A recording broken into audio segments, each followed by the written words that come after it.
So just gone 10 a.m. So I'll open the community board meeting for the Wānaka-Upper Clutha today on the 30th of November. Linda, would you like to start us with a kia, please? Tēnā koe. Tēnā au, te hawhai nei, te tiri nei, te kouhou nei, e toko reo, mō toko mana, te māpihi mauria. Kia mau, kia ita, hui e, tāki e. Kia ora, thank you, Linda. No, my haere mai, welcome everyone along. Thank you for coming and joining us, members of the public, and we've got a number of you speaking at the public forum, so looking forward to hearing from that. Regan, good to see you from the Sun, so thank you for coming along. Staff members, thank you for joining us as well. Good to see you at the back there too, Sam. Mike Teelan's Chief Executive. Mike, thank you for coming over and being part of the executive leadership team today, so look forward to your input and contribution during the meeting. Councillor Smith is joining us today. Quinton, thank you for, as always, sharing your wisdom around the table as well. Apologies. There are no apologies there, so we don't need to move that. Coming up to a busy holiday season, so asking if there's any leave of absence applications or requests. Yeah. Yes. Okay, if you'd like to go through Jane for this. Sorry. That's right. Yeah. 3rd to the 11th of December.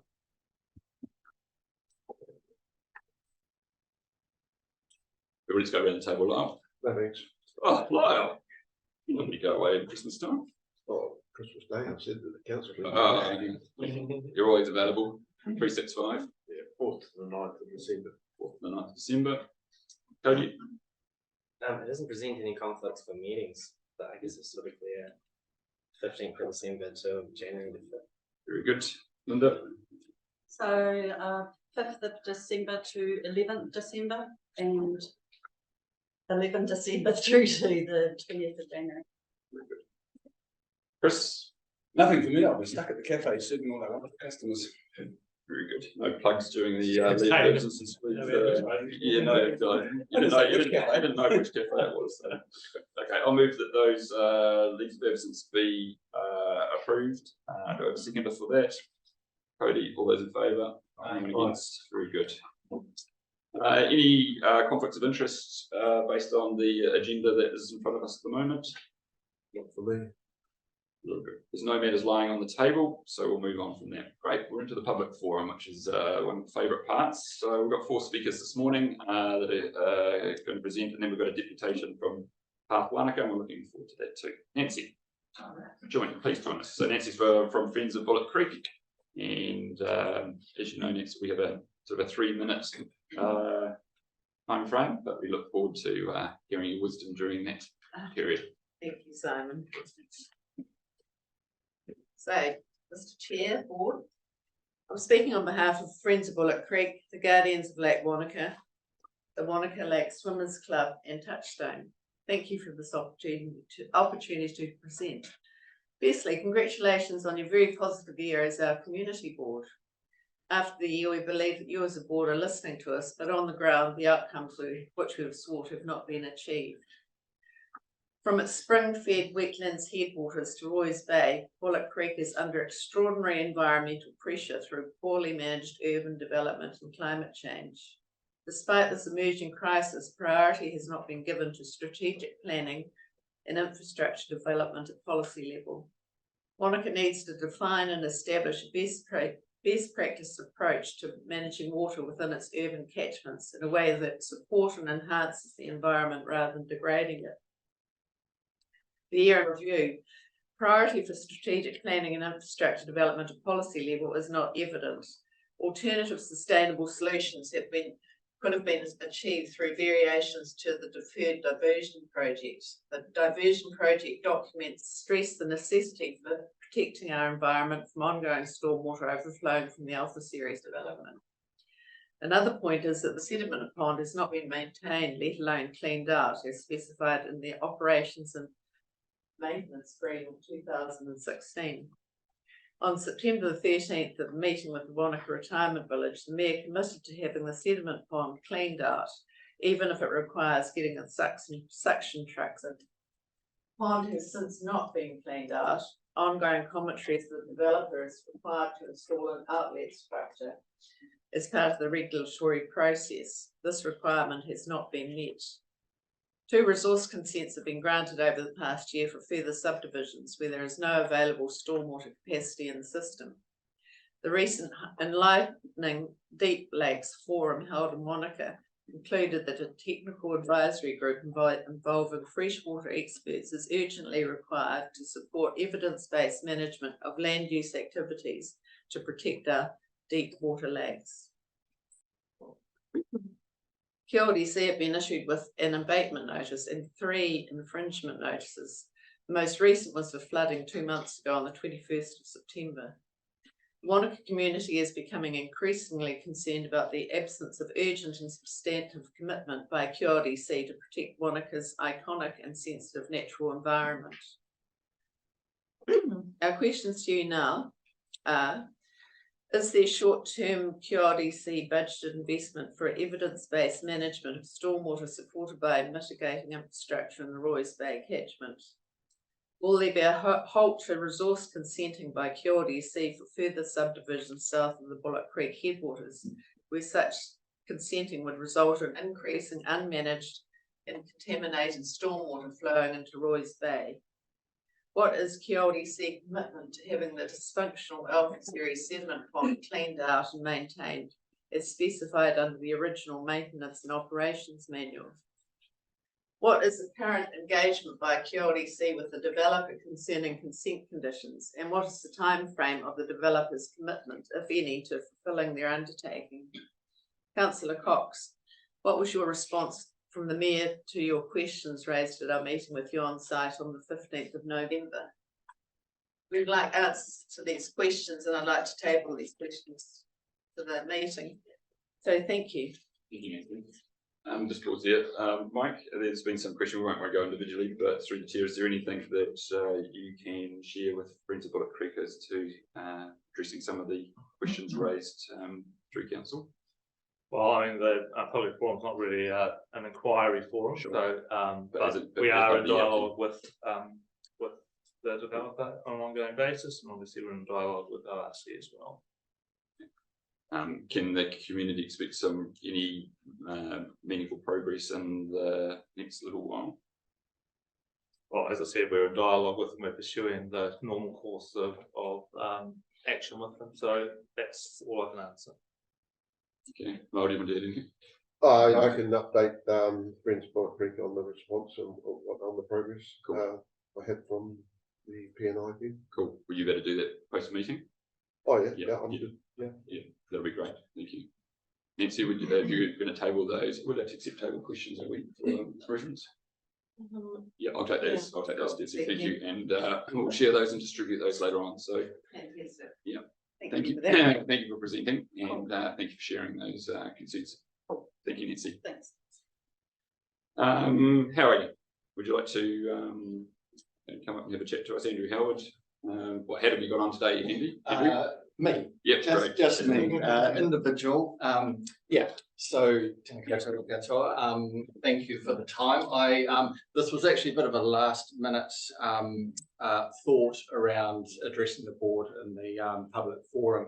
I had noted the discussion previously that Chris and Cody have brought up around the name of the council, and as some of you will know, this has been a subject of interest for me for quite a long time, many years, while I've been living in this wonderful town. And I just want to share some of my personal experiences with the scenario. One of the things that really comes to mind was working with previous mayor, Jim Bolt.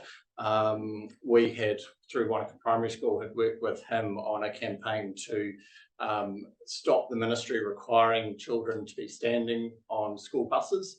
And at the time I was talking to him and also talking with senior officials at the Ministry of Education. One of the questions I was asked was why the Mayor of Queenstown was supporting us in this campaign. And I fed that back to Jim, and he expressed his frustration to me that he constantly would talk to the media and remind them that there is no such thing as a mayor of Queenstown, that it's the Queenstown Lakes district that he was mayor of. Despite this, he would repeatedly be referred to as the mayor of Queenstown. I do believe this creates perceptions within our community and with other organisations that we deal with. I note that other district councils do not typically take the name of a town in their region. It's not the Alexandra Central Otago District Council. It's not the Martin Rangitikei District Council. It's not the Oamaru Waitaki District Council. There are councils such as Gore, but then that has one main centre in their district and clearly no other main centres. I'm not sure what the origin of the name was, but I imagine at the time the name was adopted, there was not the vision that Wānaka would be such a large part of this community. And I think now the name unfairly creates perceptions of favouritism towards Queenstown over Wānaka. And I think it would benefit both our community and Queenstown Council themselves, their staff, their representatives, to reduce that perception of bias by adopting a name that actually reflected the entire district rather than one community within our district. So that's my thoughts. Essentially, I support the conversation, and as I said, I've talked about this for a long time with various people. So when I saw that the community board had discussed it, I thought this is a good opportunity maybe to create a bit of momentum, keep that conversation going, and I fully support the community board and would really like to see that conversation continuing. Yeah, thanks. Well put, well articulated. Thank you. Any questions or? We've come up to the 3 minutes, but I think you're lending the support, and I think it's a very it's a broader complex issue, and it's given us the encouragement to continue that dialogue. Yes, thank you, Harry. Thank you. Roger, welcome to you, Roger. Friends of Bullock Creek, a representative again. And are you talking about the legal dumping of Phil on Road Reserve on Yeovil Street? Hey, thank you for the opportunity to speak to you. As you probably will be aware, and certainly Barry and Lyle are, about some of the order 20 months ago, Phil was illegally dumped at the top of Yeovil Street. We've had extraordinary difficulty getting any headway with council as to learning as to what is happening. That led to an official information request dated October 31st. And then on November 28th, early this week, we got advised that a further extension to the supply of that information was requested. 2 days ago, I said I wished to speak on the matter with regard to the community board meeting, and then lo and behold, we did get an extensive reply at last from council as to what is happening. Now, that was appreciated, it's great. However, the bad news is that the letter conveyed a long list of reasons why it's complicated. There are various parties involved. There's roadway issues, there are access issues. So effectively, we now understand the complexity of what is being dealt with. However, we would wish to try and see that every week, every month that Phil remains there, the likelihood is that it's going to stay there, is the impression we have. So we would urge the council to be proactive and ensure that remedial action is taken. It's taken a long time, and so can we work hard and diligently to make that happen. Why is it important? Effectively, what they've done is the catchment of a whole roading area, including a large area of the golf course, used to drain to ground because that was the area of the old sawmill. And there was a catchment about 1.5 meters below the road where the water flowed into. The water never went into the creek. As a result of what's been done, the ground has been lifted up. A piece of plastic which is degrading, and plastic's entering Bullock Creek, but effectively that's a conveyor belt for stormwater off that whole site, now goes directly into Bullock Creek. Death by 1,000 cuts. You're well aware of our, over the years, agitation to say Bullock Creek it should be treated with more respect. It is not a stormwater drain. So thank you for the opportunity, but can we just keep moving on this, because resolution seems like a long way away. Thank you. Right, thank you, Roger. We've got 30 seconds left. Is there any other questions? Any questions for Roger? We're aware of this. Yeah. Thank you for continuing to reinforce this. Thank you, Roger. Thank you for sharing that. Last person before we move on to the deputations is John Taylor from the Hawea Community Association and Guardians of Lake Hawea. And we're talking about the signage, proposed signage on the Gladstone Trail on the lakefront of Lake Hawea. Welcome, John. Thank you. Thank you. Over to you. Yes. Yeah, my name is John Taylor and I'm representing the Hawea Community Association and the Guardians of Lake Hawea to speak to the proposed safety signage on the Gladstone track at Lake Hawea. This track being a section of the Te Araroa Trail. There has been very definite and widespread reaction from the community towards the proposed signage. Once we realised what the 41 2.4 metre high posts on the immediate edge of the track were for. The posts and the proposed signage, if installed, will be a visual pollution of the significant landscape and outstanding beautiful views of our lake and mountains. Why was the signage instigated, and has there been any evidence of safety concerns, any accident data up to now? How was the sign design arrived at? The signs we have seen are A3 size and bright red, with posts being on the edge of the track and the signage so high, they are not fit for purpose. They present hazards to users of the track. Is this an isolated installation at Lake Hawea, or is it intended that the same or similar signage will be installed on all tracks in the Queenstown Lakes District? We certainly hope not, but if so, we can predict immense reaction from the other communities. I just state that because in talking to the subcontractor, he mentioned that this signage was going to be right throughout the district. The signage that existed prior to being pulled out was fit for purpose in design, height, colour and wording, advising location, names of beaches, warning of road, vehicles crossing, etc. We acknowledge that signage would be appropriate at the track entry points to outline conditions and potential hazards. 4 signs perhaps, plus the former signage. We request that the Wānaka-Upper Clutha Community Board support the Hawea community by asking the council to stop this project in its entirety. Remove the 2.4 metre posts and reinstate the former fit for purpose signage and adding extra signage if needed at the track entry points. The community was informed and kept up to date in regards to the Gladstone track upgrade, so question why we were not consulted on the proposed signage. Please in the future involve and consult with our community. Thank you. Thank you, John. It's got a little bit of time left. It's in the chair's report, so we might cover this in a little bit more detail. John, have you just got a response to John Wellington to John Taylor?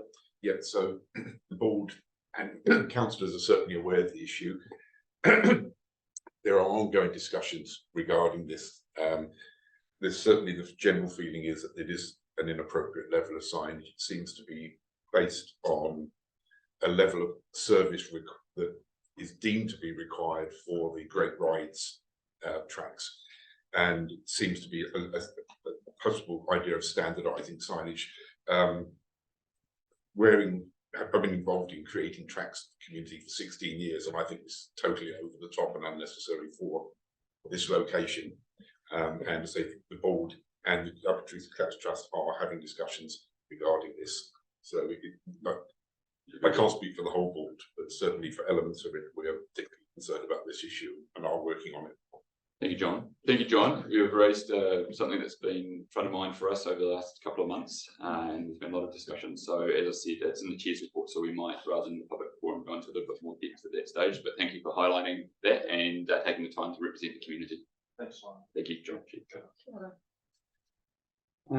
Just going to move on to deputation. It's been neglectful of me to mention that we are actually, for the first time after months of haranguing and encouragement and everything, we're actually recording this this community board meeting. The first time we've done that. We're not live streaming it, but it will be up hopefully as John, governance leader, team leader, manager here, hopes it to be up about an hour after the meeting. So not quite live, but as good as. So in the interest of sort of transparency of local government, etc. This is the first time we're recording a community board meeting. When we go out next year, we want to have one in Cardrona for the first time. We will be having one in Luggett. We'll be having a community board meeting in Hardware. We're hoping to get the technology to be able to be mobile, and we'll be able to record and then obviously broadcast those meetings as well. So not just in the Armstrong room. So thanks to the hard work to the KLDC team that's made that happen. Neve, welcome. So it's a deputation, which is a more formalised presentation during the public session.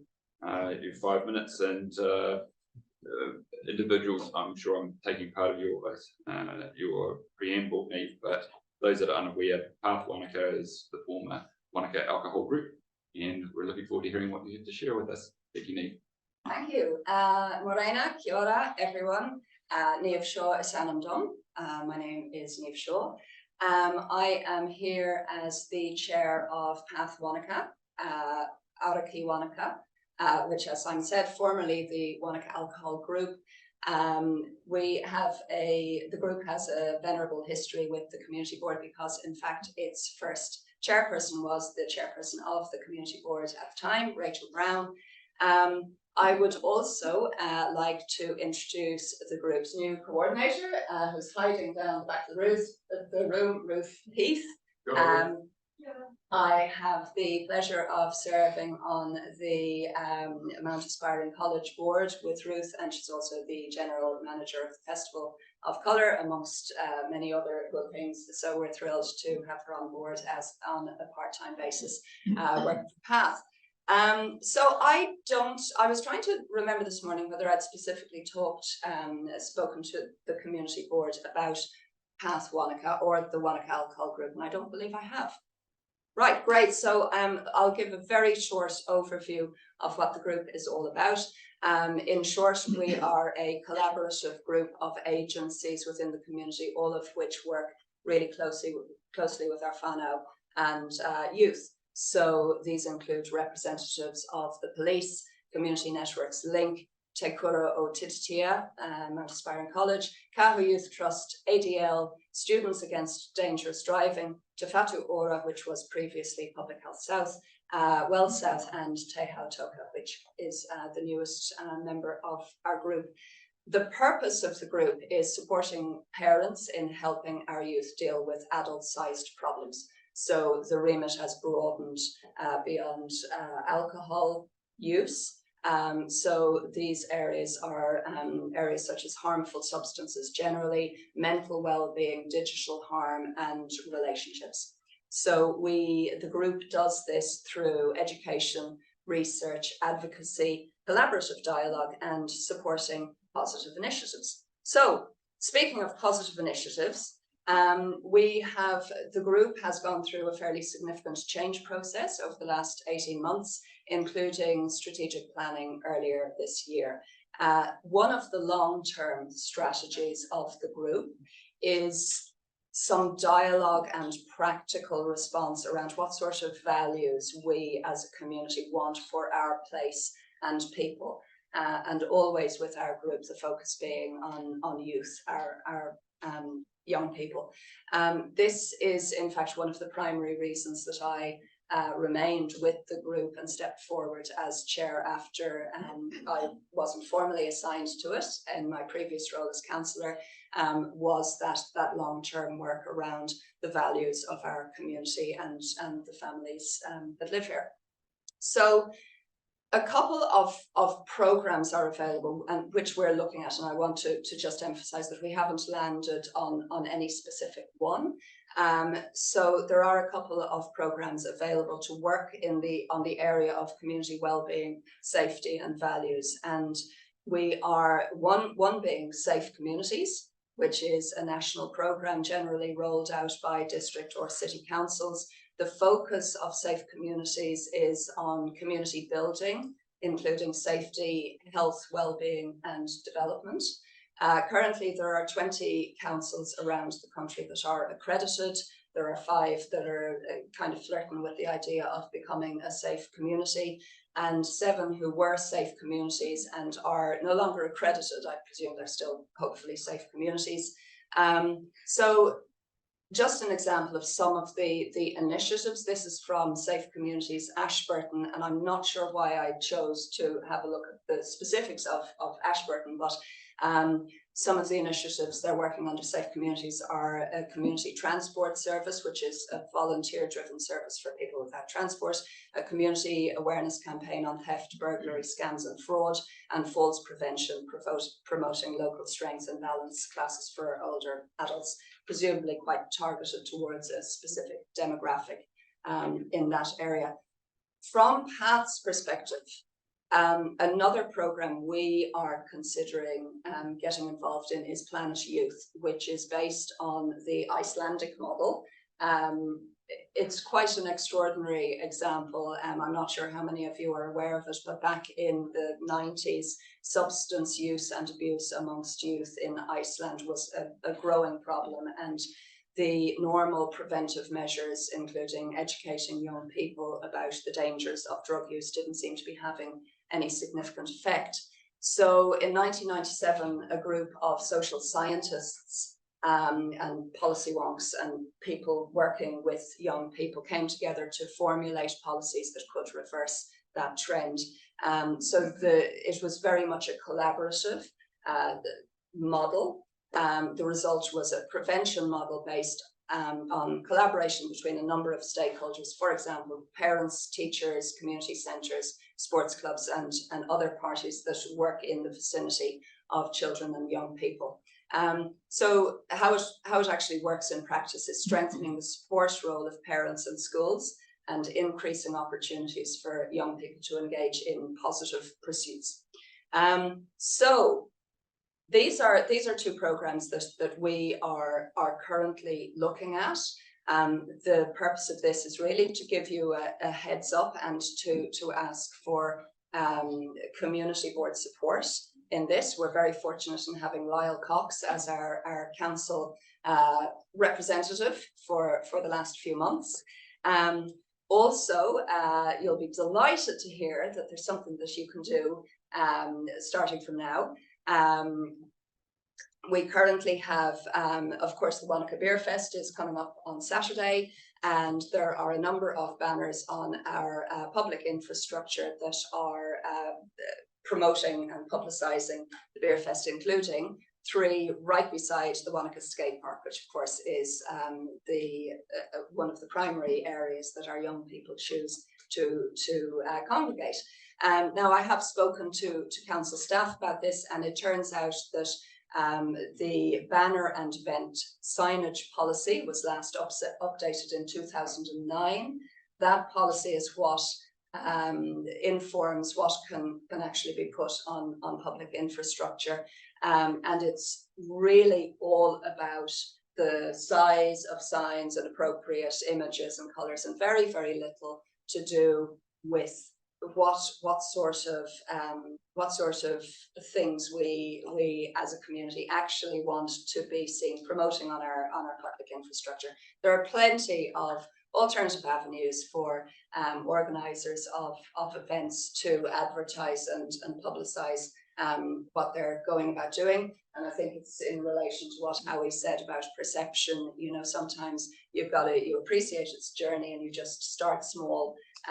Given that we at a council level have done so much work on, you know, making our town alcohol free in public, it seems like a bit of contradiction that the banners for this event would be on our public infrastructure.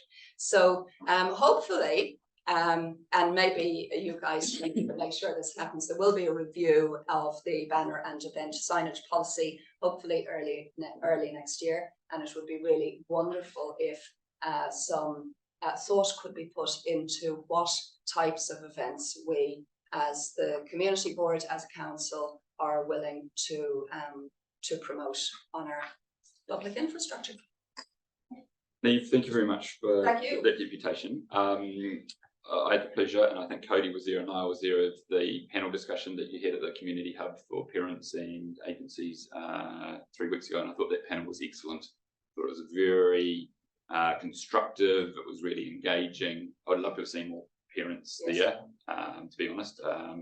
But Joe and I thoroughly enjoyed it, and fully supportive of that initiative of youth and creating a community that's very safe and healthy to bring our rangatahi up. And so well done to you. We're coming up. Lyle, can I just ask you, because you're representative, just to make a note, maybe put in a council request to see something formal around the time frames for that signage and a banner event policy refresh, just making sure that it's and we can go back to Niamh and sort of say, yes, this is when it's scheduled for, or is scheduled for. That would be wonderful. Niamh, thank you. Thank you.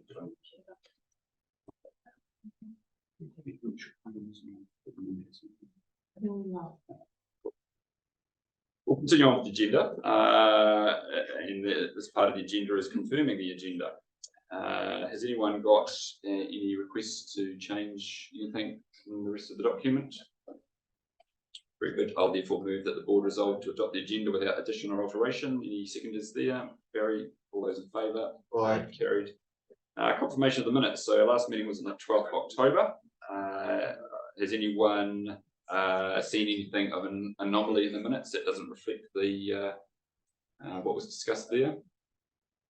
Okay, considering it's pro forma, then I will move a motion that the minutes from our community board meeting on the 12th of October be signed as true and correct. Do I have a seconder for that? John Wellington, all those in favour? Aye. Carried. Wonderful.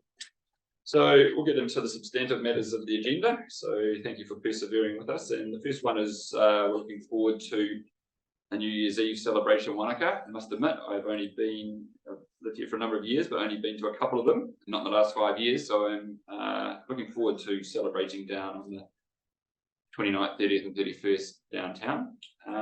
So Leah, would you like to come along and Mike.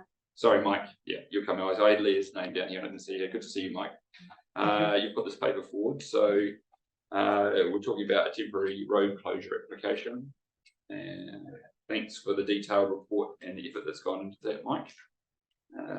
Before we move to discussion, anything you'd like to add to that, or would you like to take it as read? I'm happy to take it as read. Yeah. Mike's the engineering and reporting leader and acting manager of development, engineering and subdivision. Goodness gracious, your name tag for social events must be that long, Mike.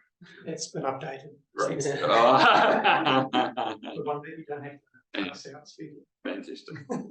Anyone got any comments they'd like to make regarding the application to make some road closures during that time over New Year's celebrations? Quentin. Yeah, thanks. I just wanted to note that what we do at New Year's has been a really important and ongoing, evolving treatment. What we know is that if we do nothing, the problems are worse. So that our treatment, creating a healthy, safe environment on the lakefront for those people, which will inevitably come, whether we do nothing or not, is really important. I just wanted to note that Jan Maxwell and Craig Gallagher, particularly, who one's our council events organizer and the other is from Summit Events, have been very good over the last 6 or 7 years or more in evolving and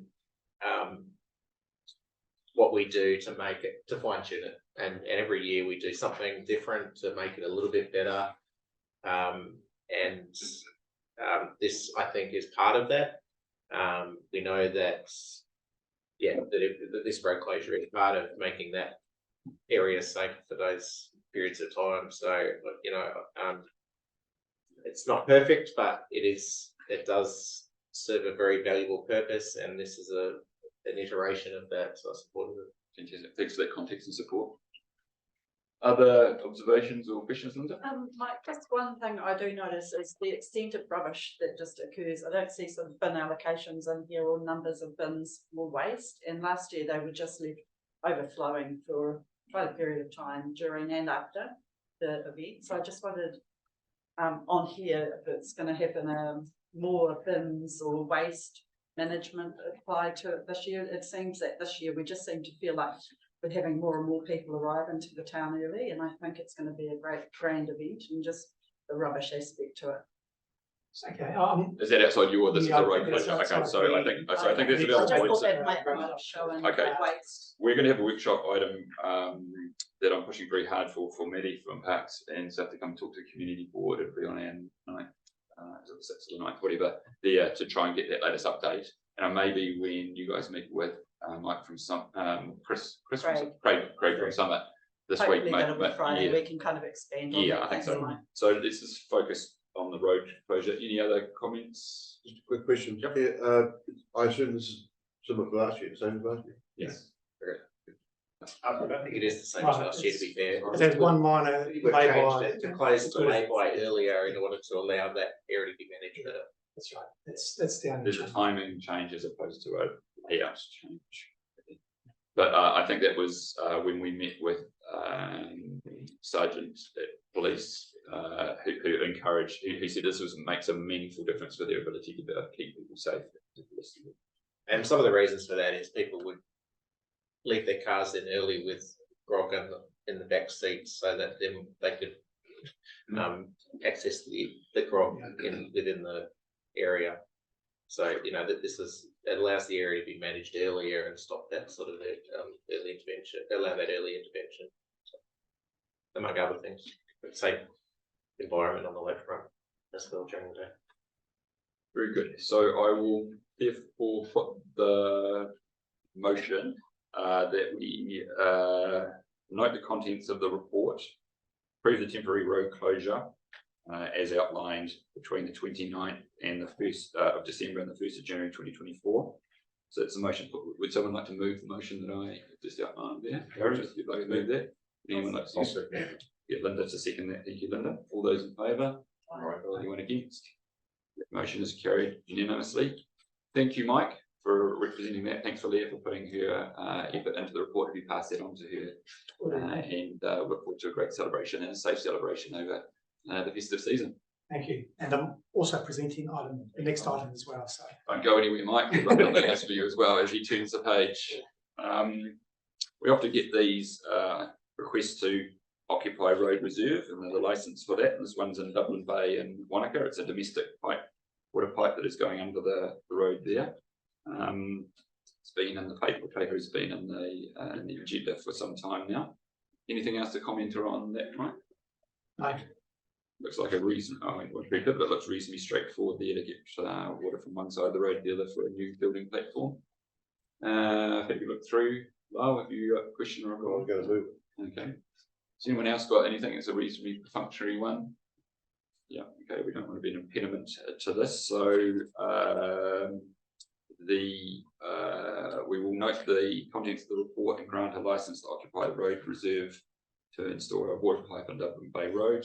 Anyone like to move that motion I've outlined? Kyle, anyone like to second that? Cody, you'd like to second that? All those in favour? Aye. Motion is carried. So that's great. Thank you all. Thank you, Mike. Thanks. Very good. Jess, are you going to come up, or Jeannie going to come up? Are you both going to come up? Right. Another thing that this is a nice thing, that when development happens, there's reserves that are created, and sometimes the developer asks for those to be vested in council for enduringly, and to maintain that. Jessica, you put this paper. Anything you'd like to add in context? Perhaps I could just introduce the report. Absolutely. You're most welcome to, Jess. Thank you.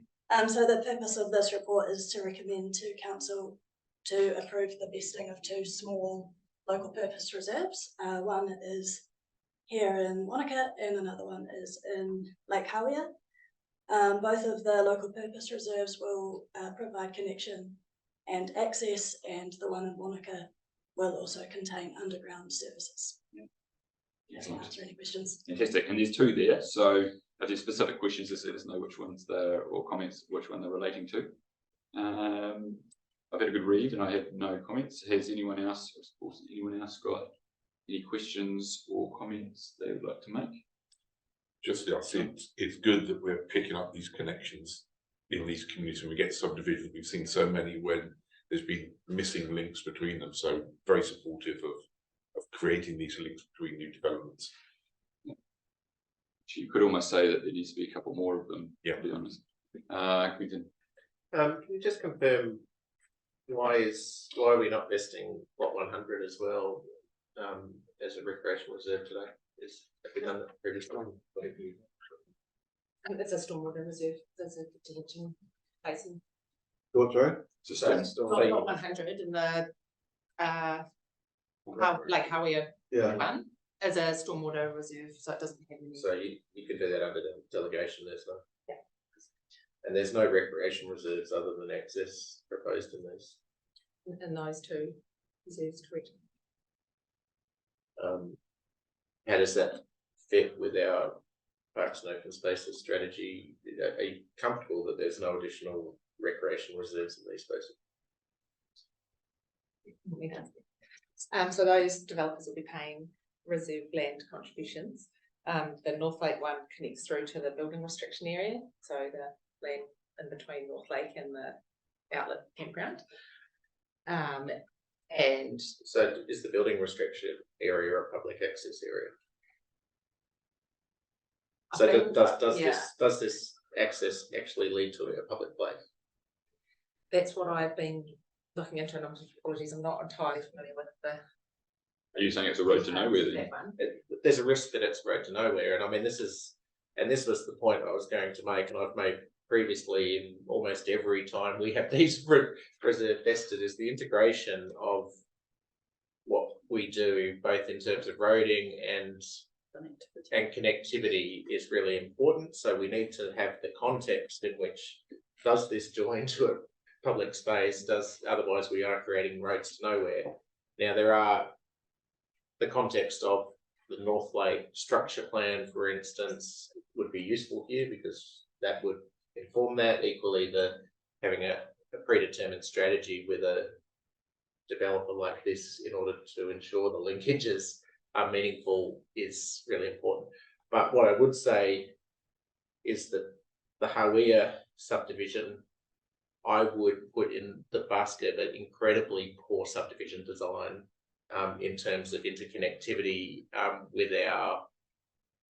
the broader network, and the north-south connection in Hawea is particularly bad, and the fact that we haven't sought to provide connection to the south, particularly in this case, is disappointing. And that it's to have a 90 lot subdivision with a single in out access is incredibly poor practice. So we need to do better as in terms of integrated development, and this is one example of that. It's not all on the developers, it's on us to make sure that those things, that integration occurs, because we are the ones responsible for the network. So it's slightly outside the it is, but this is the other time we see these. So I think it's fair, genuine.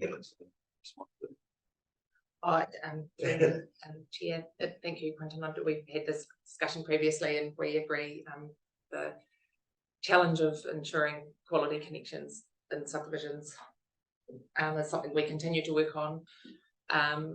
Ideally, at the structure plan stage is when we need to lock these in. And yeah, it is a challenge. The BRA in North Lake, I think, does have provision for public access and trails, but as we know, that can be subject to change with plan changes and changes to the zoning and those sorts of things. So yeah, definitely point taken. And we are constantly working to get better connectivity and open space design in these subdivisions. I'll just reinforce that point, that was the case with Peninsula Bay, and the leftover bit at what is now Peninsula Bay Reserve became under challenge because there wasn't a strategy to vest it at the right rate through the subdivision, and we risk the same occurring at North Lake if we don't get in front of it.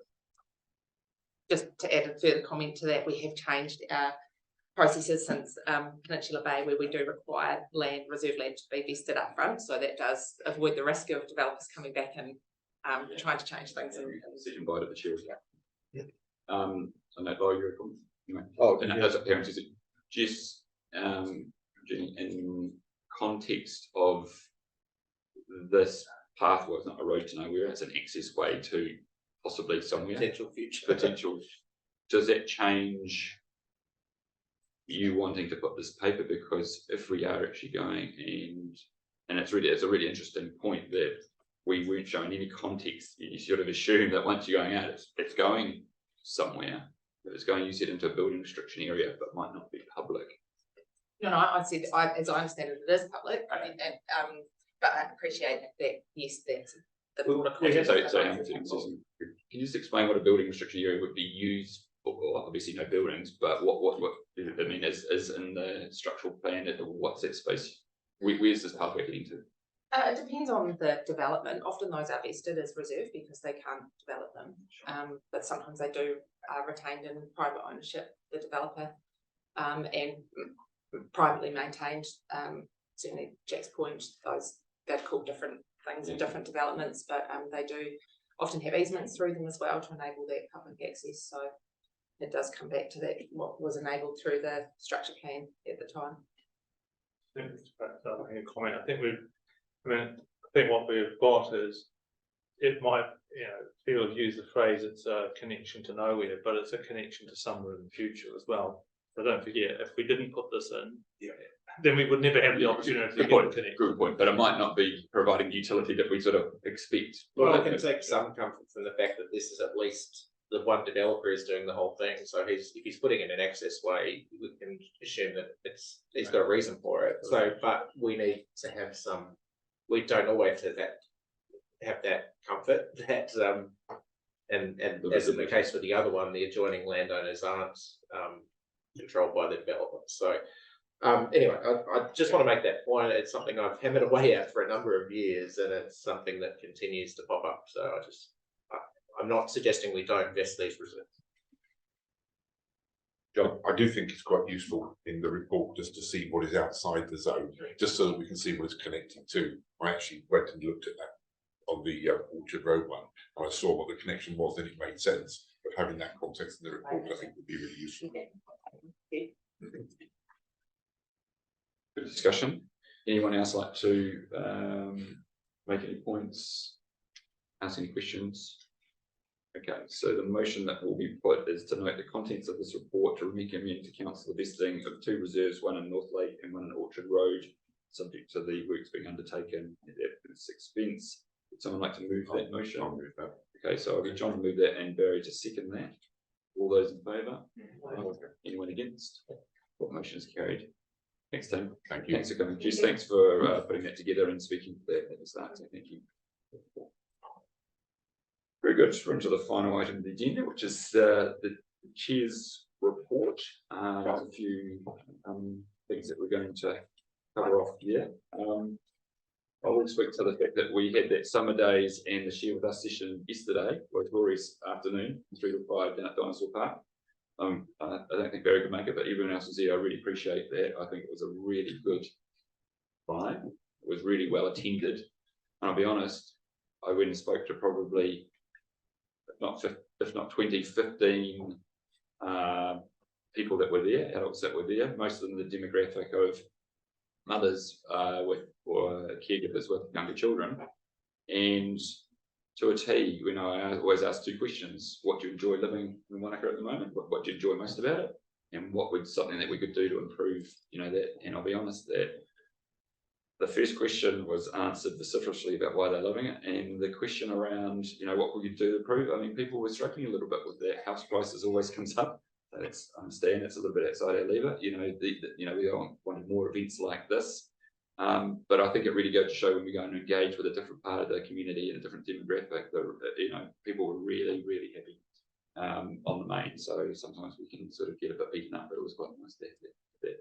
I'm not saying that's universal, but that sample size there was very, very positive about the community and living in Wānaka. It was quite nice.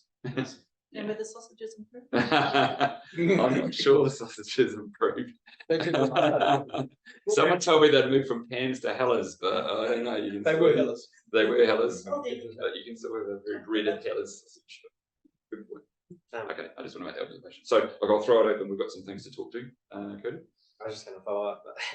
One of the points we looked at the back of the packet of the sausage, it said 67% meat. We were trying to figure out if it was pork or beef or whatever. Meat. Just don't go there. Chin lag over a snack. But no, I think it's to pick up on your point. It is a great way of engaging with our community, and it's so successful that we've recommended it to councillors over the hill to also be doing that sort of form of engagement, just because of the less formality of it, more accessibility, and the more sort of integrated you are with people who may not be as involved in government matters. So just to speak highly of the intention of what we're doing. And I got noted to thanking Eden and Samantha and Campbell and the other staff turned up. We had run it a year ago. I think the weather was slightly similar a year ago, but we got, I would say, 3 or 4 times the turnout this time. So much more little people. Oh, there was so many kids. And lots of tourists sort of having free sausages, but it was good. Okay, let's move on to there's other issues in this report. John, do you just want to pick up on the glades and tracks and report? I mean, as soon as these polls went in, there was immediate contact with the community board and others regarding what was happening there, and it did come as a bit of a shock. The Tracks Trust obviously was involved with council in upgrading this track, and signage was part of that, but it was believed that it would just be replacing what was already there and updating it rather than what has subsequently been put forward.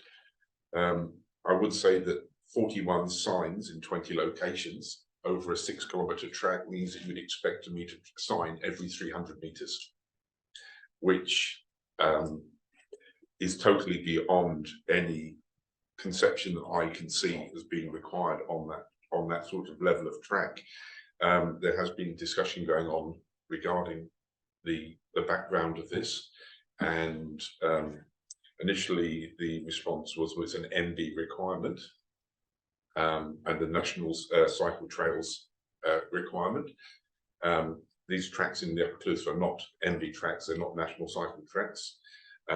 It's then been referred to as a DOC requirement and a Queenstown Lakes Trails policy requirement. I've looked at both of these documents, all of them. One comment was that these safety signs are mandatory. I can't find any evidence in any of those documents that they are mandatory.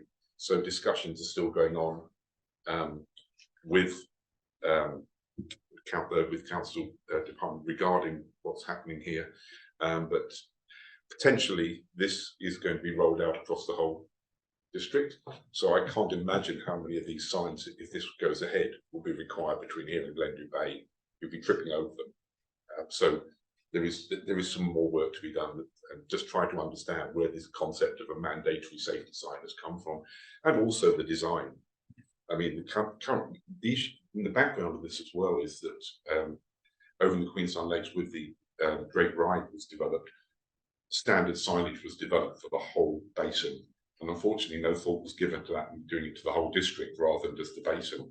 So we have a series of ad hoc trail signs in the Upper Clutha, most of which are at the end of their life, and suddenly see signs this garish. This is originally going to be A3, so twice this size on that outstanding natural landscape. They've now been reduced to A4 potentially, but that's still very good. Can you imagine these all along the lakefront, all the way up to Beacon Point? Because if it's going to be rolled out on all the tracks, so we do really need to understand where this has come from and whether it's really necessary. Thank you, John. Other comments around this? I think as elected members, we've been very quick to share the message of the community and to try and create some sort of action and continuity. And I appreciate John for taking lead and initiative and exploring more where this has come from. Yeah, I think a sign on a gravel track saying that there's less gravel is fairly redundant. Yeah. So some of the other signs that she's mentioned are take care, steep trail, cattle stops, which are clearly visible ahead of you, and steep and sharp bend.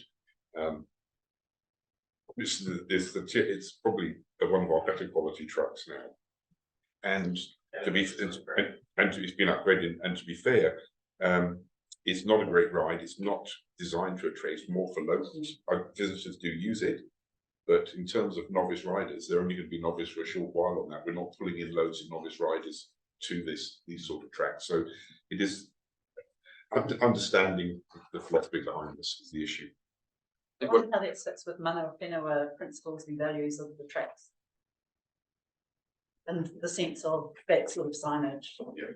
I think there's possibly some more appropriate ways of implementing signage, which would be interesting to explore. But we actually need, and I think the Path Department is working on it, a unified trail design for signage across the whole nation, rather than something which is quite so intrusive.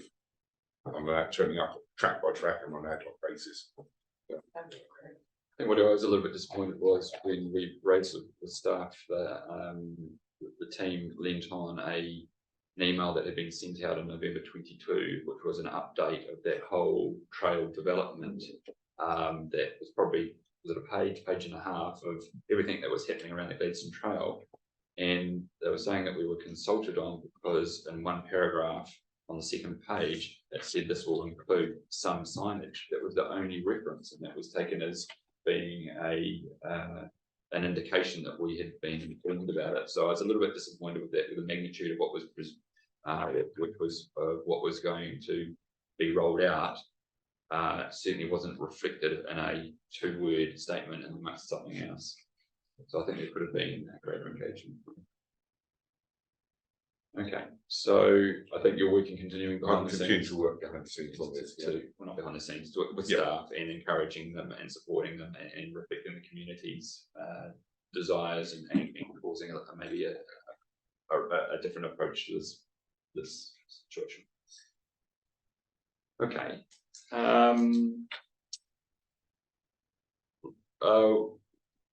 There's also a note there about the change to the Roy's Bay ski lane. Lyle, did you want to speak to that at all?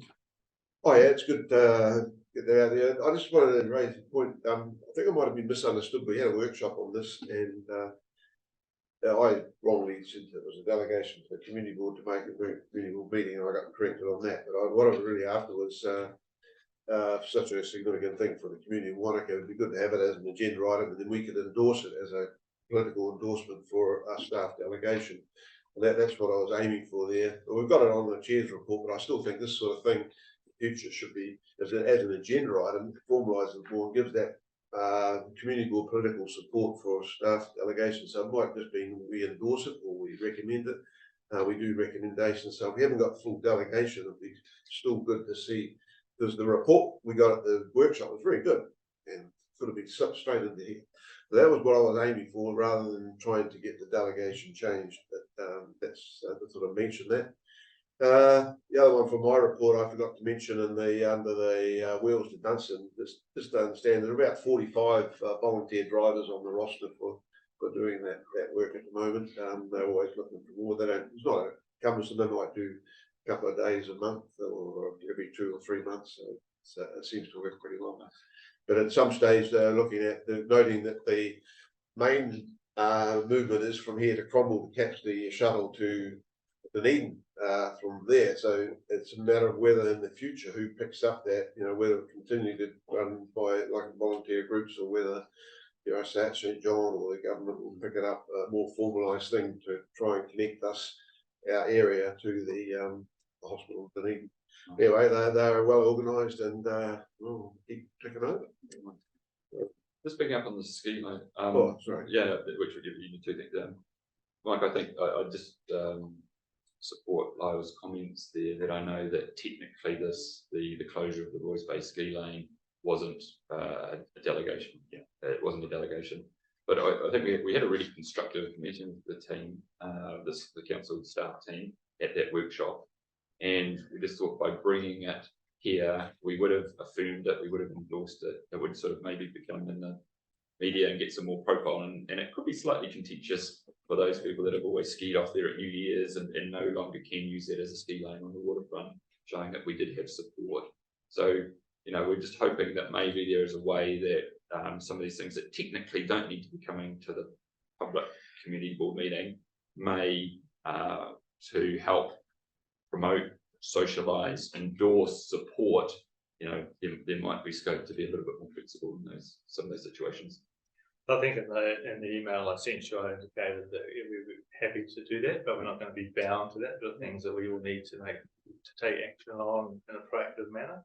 And equally, I'm also, you know, be concerned that there are delegations, they're there to be exercised. But generally, you know, if we can create that dialogue and there's timeframes that allow us to do that, I think, as I said in the email, we'll certainly be able to do that. And you raise a really good point there. The timeframes are the key thing, because often things it just doesn't fall into the board meeting sequence. So often decisions are made, you know, by you sometimes because it doesn't fit into the schedule and everything else like that. This was a classic example that there was sort of time on the side, and we'd already indicated it would be fast. So yeah, I think that just finally, and obviously, just to. Any permanent changes obviously require council decision. Absolutely. As a temporary that was sort of going to be my comment. Is I think, and this is the discussion I have with our regulatory team, is that to use this as a trial period for a formal consultation under the bylaw review, to whether we make a permanent change or not. And so, you know, that there will be a appropriate, you know, if that is a permanent change, we're responding to a management issue that the harbour master has identified, you know, and early next year there is the plan to enter that bylaw review process, and that will be the formal process to do it.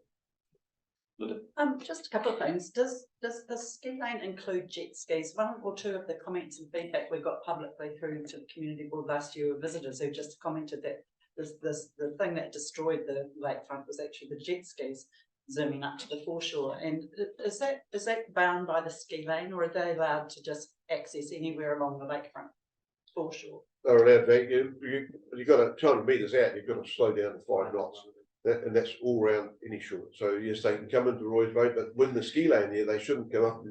That's the thing. The ski lane is meant to be kept clear, so boats and jet skis shouldn't be up on the beach in the ski lane. So it's actually very restrictive for those if you enforced it.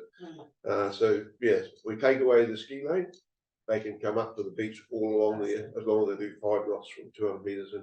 And my other theory is the coast runs alongside this, but the Coast Guard or the life-saving people that come and the contractors. The I'm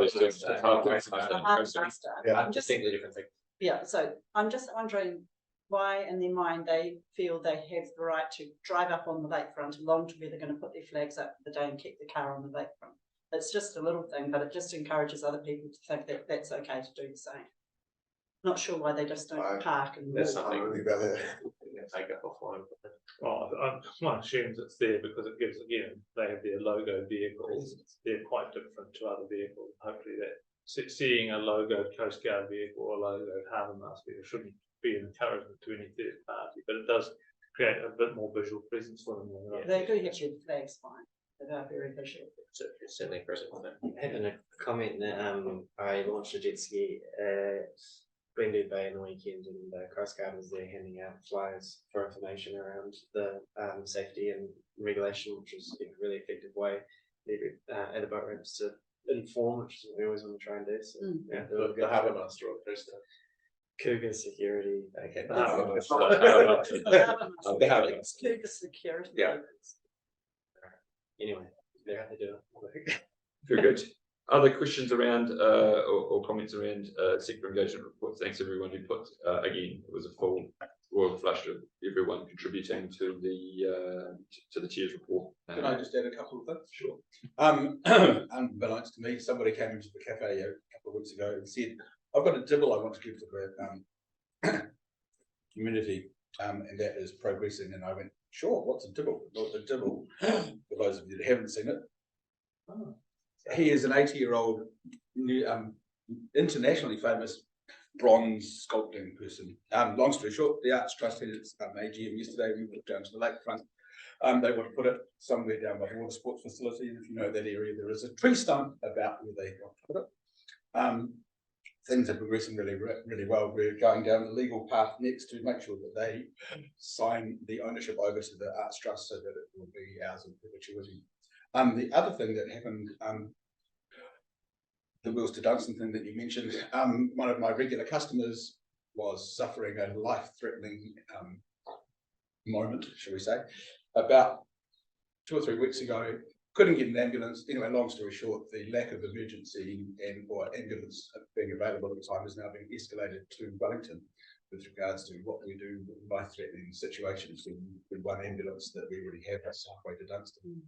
I know no more than that, but I just thought it was something that could be worth noting, that access to after-hours healthcare, particularly after 11 o'clock at night when the duty doctor goes off, is proving to be more and more of a thing, shall we say. The options after 11 o'clock are to ring the 0800 nurse or drive to Queenstown, or if that's not an option, you can get to see the after-hours doctor if you like at Dunstan, because obviously they have someone on duty. That's just an interesting shortfall of this community as we get bigger and bigger, and these instances happen more and more often. Yeah, I was going to add something to my report as well. I attended the formal opening of the Lismore Park jump park on behalf of the community board and gave a quick chat. I mean, I was impressed with the number, the age range of people there, right from the smallest children up through. It was a much wider range than I expected. I'd also say that it's a great example of council facilitating something in the community, working closely with the Path Department, putting some seed funding in, which can then be leveraged by community groups like Wānaka and others. So the council gets a lot of stick for negative things, but this is a great example of council with just a bit of seed funding facilitating a community asset. Thank you. Any other questions? Mike, we just we have it as a standing item in the report, the water infrastructure. One is passing papers there. Would you mind there's a couple of things that are really in orange around, this is the water infrastructure rollout delivery there. To there that slightly off track. Are you close enough to the action to understand what's happening with the Beacon Point Reservoir and the Project Pure upgrade to give any further context to those? Yeah, I don't have a lot of specific knowledge, but obviously Amber identifies that it's not quite on track. I think the explanation points to both scope and it's largely a budgetary issue. In terms of Project Pure, having visited that the other week, my understanding is the commissioning is actually going on track. I can basically get some feedback from you about whether that's critical, but I actually saw the project actually in its commissioning phase, so that did seem to be going. Yeah, I was surprised to see that it read. I couldn't understand why, because they seem to be on track for 30 in January. So yeah, this is a budgetary thing. I'm not. I mean, the plant's all been delivered. As I said, when I was there, they were beginning the aeration project with the new clarifier. So I'm a bit surprised that that's there as read. Would you mind us with that? It must have been tracking well, and then all of a sudden, in its last stages, it went critical, and it's like, oh, okay. Probably, I think just at a high level, it'd be quite useful to do an update on that, because waste treatment plants are not something we have we see every day, and it's one of our biggest infrastructure projects, and we be good to communicate where we're at with it. Has the board had an opportunity to go down and visit it? No, we haven't. So that's something we could probably arrange with the team, because Yeah. I mean, it's not particularly, it's not the most artistic piece of kit we've got, but it's actually, as you say, it's quite an important piece of kit, and there's some quite interesting technology that's gone into that, particularly as the designers have tried to overcome the issue that we had with the grid filter that we couldn't get access to. So the new design actually is a lot more resilient in that respect. And equally the Beacon Point Reservoir as well. It's a major infrastructure project that we've got a lot of visibility on. Joe, would you just make a note there that for probably going to happen in the new year, I would suggest now that we just organise with staff, just for community boards, to do a quick tour of both those parts there, with a background, bit of context, because it precedes our time on community boards, so we haven't gone through that journey, and being there visually would be great. We could also by that stage look at the UV plants we put in. So we could do a full water, I don't know, they should be going in by then. I'm not sure. Not sure about the wastewater. Yeah, I'm not sure about the one. We're already working on the one over. That's what I thought. Yeah. It does. But the other point, Mr. Chairman, was on this report, we've asked for a transport and a community too, but I see they've slipped Valentine Road into the waters one. Second item down, or third item down, Valentine Road resale. It's coming planned by Yeah, sneaking them in there, that's good. Yeah, it's not a three waters one. No, it's not. No, it's not three waters. I still have I know we've been asking for that for the 6 or 8 months now, and I did put in a member request there. I will just keep persevering. That's why I just when I saw the resale one, I thought I think we really do need that. Well, again, it's going to be a similar thing. I think it's in Tony's area at the moment, just asking for us like a very similar thing, just to say, are we on track? It just keeps it transparent, keeps it visible, and it actually celebrates how much work is going on. Yeah. We'd had this for the last year, I think people will be looking at this and going, oh my God, these are the projects that are actually on the go. Yeah, that's something to celebrate. Just to acknowledge, while we're talking about it, to acknowledge that the progress that Anderson Road Cycleway is very near completion, that the Schools to Paul is very active at the moment in Lismore Street and Kelly's Flat, that work has commenced on the domain, the Hawea roundabout on the other side of the dam. We've completed the roundabout at Anderson and Albury Road, and that the tender is complete for the Riverbank Road roundabout. So that, just want to acknowledge that particularly the work that Marcus has done in delivering and getting those projects on the ground is significant, and it's notable. I think to your comment, Simon, and you just followed that up with me, and we are in the process of actually trying to move our project reporting for all our capital works onto the internet, so that actually people can go in at any time and basically, and there'll probably be quarterly updates as opposed to rolling monthly, because that's a lot of work, but taking that concept and actually putting that onto our website, so that actually at any point anyone can look at any project and see where that's at. So it's consistent with what you've been saying here. Any idea on timeframes? Well, actually, I was exchanging some comments with Niall yesterday on it. There's probably a little bit where our plan at the moment is to put something out that sort of builds on this internal reporting. But actually, I think ultimately we'd like a slightly more user-friendly version of that to go on. But that's a longer piece of work for us. So I think we should be actually getting something up onto our websites fairly short. Cool. Okay, so and that's great, and that transparency. I still think that in the formal community board pages that allow us to speak to it and stuff like that, there is, again, we're not trying to create any extra work. We're just trying to repurpose probably some internal reporting that's there. So the transport infrastructure. And then probably we'll move on to community services as well, because there's a lot happening in that community services space, but we're focusing on transport at the moment, infrastructure. I'll continue asking for a similar table, for the community board meeting, so we've got visibility chance to publicise, to celebrate, and to ask questions if anything's getting into the amber red column. I will follow that up again.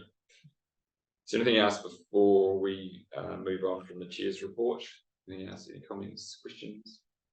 Great. Okay. So, given it's my report, I'll move that the contents of this report be noted, including the plan to undertake a temporary closure of Boys Bay Ski Lane over the period 22 December to 11 February 2024. I move that motion. Anyone like to second that? Linda, seconding that. Thank you, Linda. All those in favour? Aye. Anyone against? Carried. Fantastic. We are coming to the end at 11:15.